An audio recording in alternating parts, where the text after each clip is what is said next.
otoo ilma namaa kana jedhe wanti lafarra sochootu kana nama guutuu kana Rabbiin subhaanahu wa ta'ala osoo jedhe waan jarri hojjetaniin isaan qabataateeti dachi kana irratti wanti haftu tokko hin jirtu jedhe. Garuu ammoo Rabbiin subhaanahu wa ta'ala walaakin yu'akhirhum ila ajalin musamma. Jara kana warra waa balleessu warra lafarra fasaada garaa garaadhaaf facaasu Rabbiin subhaanahu wa ta'ala guyyaa murtiidhaaf jara hambise, guyyaa murtiidhaaf jara kaa'e, guyyaa ajala mataa ishii qabdi kan itti gaafatamanii kan itti qabamanii jedhe. Sila akka badii keenyaatti akka gocha keenyaatti sila addunyaa kana irratti kan argamnu miti. Garuu Rabbiin subhaanahu wa ta'ala obsaadha. Namoonni abbaan fedhe kufrii filatee deemuudhaa danda'a, abbaan barbaade islaamummaa filatee keessa taa'uu danda'a.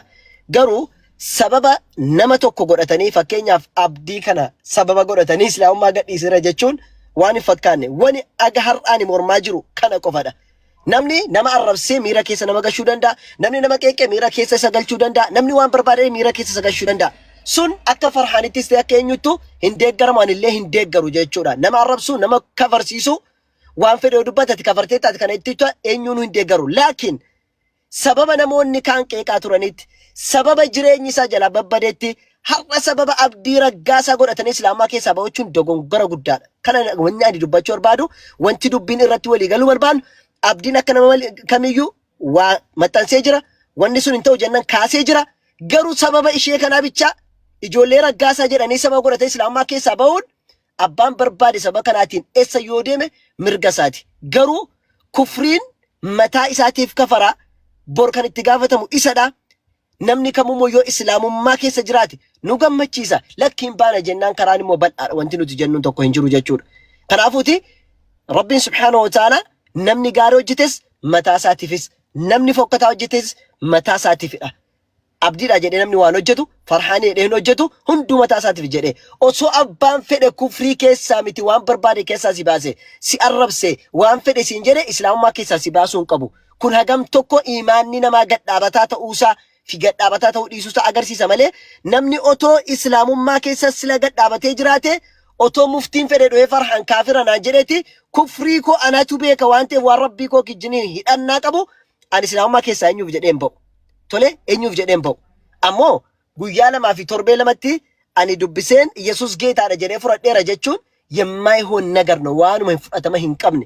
Nu biratti miti jara biratti fudhatama hin qabu jechuudha. Namni waa'ee amantii irraa guyyaa tokko hin dubbanne, namni waa'ee amantii guyyaa tokko eessaan baatee eessaa galtii hin beekne, namni macaafni qulqulluu eessarraa dhufe akkam ta'e hin beekne, namni seera uumaa fi seera Yohaannis Raayyiin eessa namni hin beekne har'a dhufee macaafa qulqulluu dubbiseera osoo jedhe namni wanni irraa fudhatu tokko hin jiru jechuudha.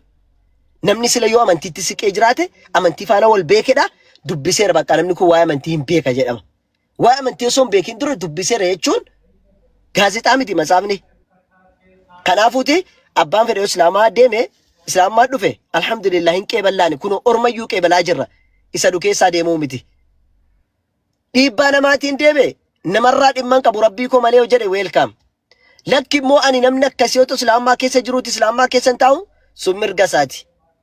Kanaafuu Rabbiin subhaanahu wa ta'ala yoo namarraatti rakkina qabu ta'e rakkina namarraadhaa qaban Rabbiin subhaanahu wa ta'ala achumatti warra fixatu isaanaa taasisu. Garuu Rabbirraatti rakkina namni qabu tokko hin jiru. Jala mureen isinitti hima murtiin guutuu wallaahi Rabbiin dhugaadhaan gabbaruun tokkichi isa malee akka hin jirre sirriitti jala muree beeka. Ergamaa Rabbi sallallahu alaihi wasallam ergamaa dhugaa fi dhumaa ta'uusaa sirriitti beeka. Iyyasuus Kiristoos illee ergamaa Rabbii malee gabricha Rabbii malee akka inni waaqa hin taanee fi aangoo waaqummaa hin qabne ta'uullee akka hin dandeenye dhibbaa dhibbatti beeka.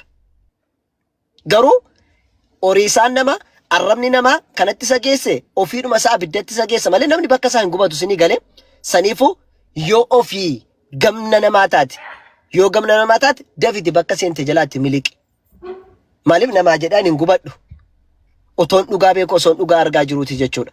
Kanaafuu kanarraatti waa hedduudhaan dubbannu ammasitoo namni jiraate lallabanna kiristaanota wal gashine insha Allahu ta'ala waa'ee isaa irraa hedduu dubbachuun barbaachisu toonnas jiraate irra dubbachuun